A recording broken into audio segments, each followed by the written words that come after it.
Chapter 10, it's chapter 9. Let's see, I better look, I'm getting a little tired here. Oh yes, chapter 9 is assume that the person you are listening to might know something you don't. This is a chapter about conversation and about the different forms conversation takes. And it's a chapter about humility, and it's a chapter about listening. And the humility element is, it took me a long time to understand why there's religious injunctions supporting humility, to even understand what the word really meant in that sort of technical sense. And it means something like this. It means what you don't know is more important than what you know. And that's a lovely thing to, then what you don't know can start to be your friend, you see. People are very defensive about what they know, and for the reasons we've already discussed. But the thing is, you don't know enough. And you can tell you don't know enough because your life is not what it could be, and neither is the life of the people around you. You just don't know enough. And so what that means is that every time you encounter some evidence that you're ignorant, someone points it out, you should be happy about that because you think, oh, you just told me how I'm wrong. It's like, great. Like maybe I had to sift through a lot of nonsense to get through the real message that you're telling me, but if you could actually tell me some way that I'm wrong and then maybe give me a hint about how to not be wrong like that, well then I wouldn't have to be wrong like that anymore. That would be a good thing. And you can embark on that adventure by listening to people.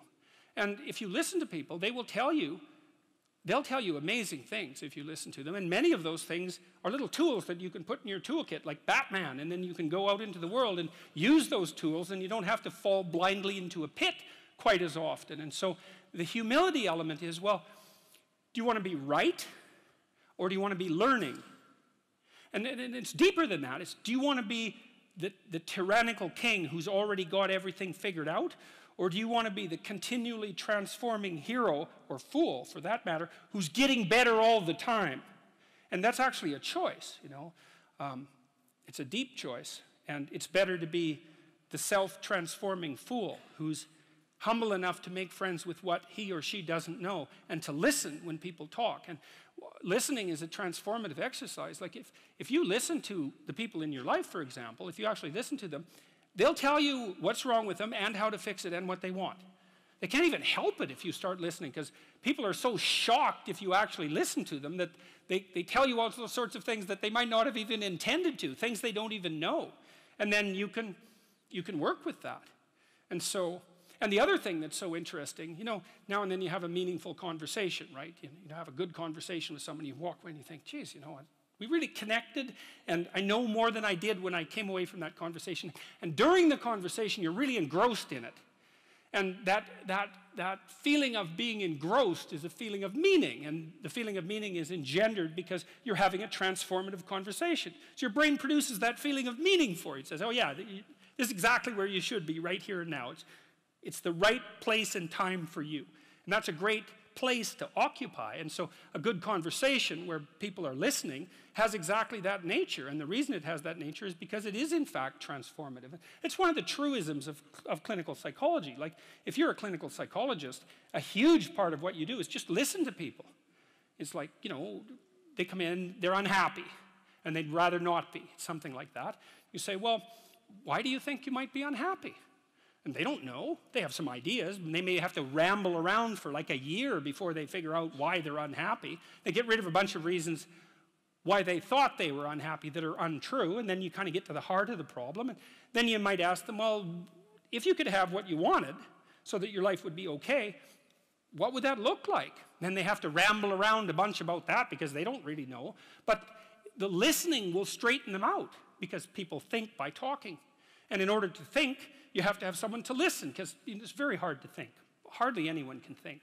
And even the people who can think can only think about a limited number of things. But almost everybody can talk.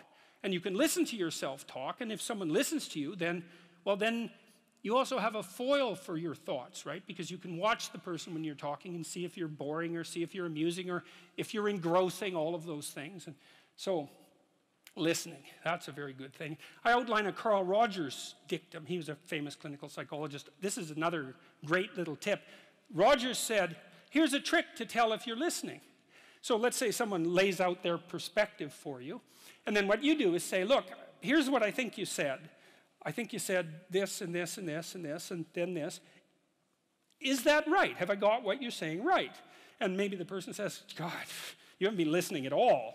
And, then they have to straighten you out. Or maybe they say, yeah, you got it. And then the nice thing about that is that you summarize their argument for them, which can be very helpful, and for you. But also, you don't get to make the person into a straw man. So like if you're arguing with your wife, let's say, or your husband, big party is going to want to win. And that's stupid, because if you win, you get to be top lobster, but they get to be bottom lobster. And if you want to live with bottom lobster, then like more power to you, but I wouldn't recommend it. Right, because you don't want that. You want to defeat your wife in an argument. Oh, well, great. Like if she was going to disappear tomorrow, no problem. But like you're going to like live with defeated, miserable her for the next week? That's no good. So you listen and you think, okay, well, here's what I think you said, and maybe even make it a little stronger and more elaborated than was the case with the original utterance, so that you get the damn argument right. And because you don't want to win, you want to fix the problem. That's the winning. And so the summary with listening is so useful for that, because the person can say, well, yeah, that's what I meant. It's like, then you have to grapple with that. And Roger said, well, people usually won't, because if you live with someone and they tell you the truth about the situation, it usually means that there's something really stupid that you're doing. Well, them too, but there's something stupid that you're doing that you're doing that you actually have to stop. And, that's difficult and unlikely, but, well, if you don't stop, then you get to have the same damn problem every day or every week for the rest of your life, so it's probably better to undergo the misery of stopping it than the misery of continuing it. But that's the injunction to listen.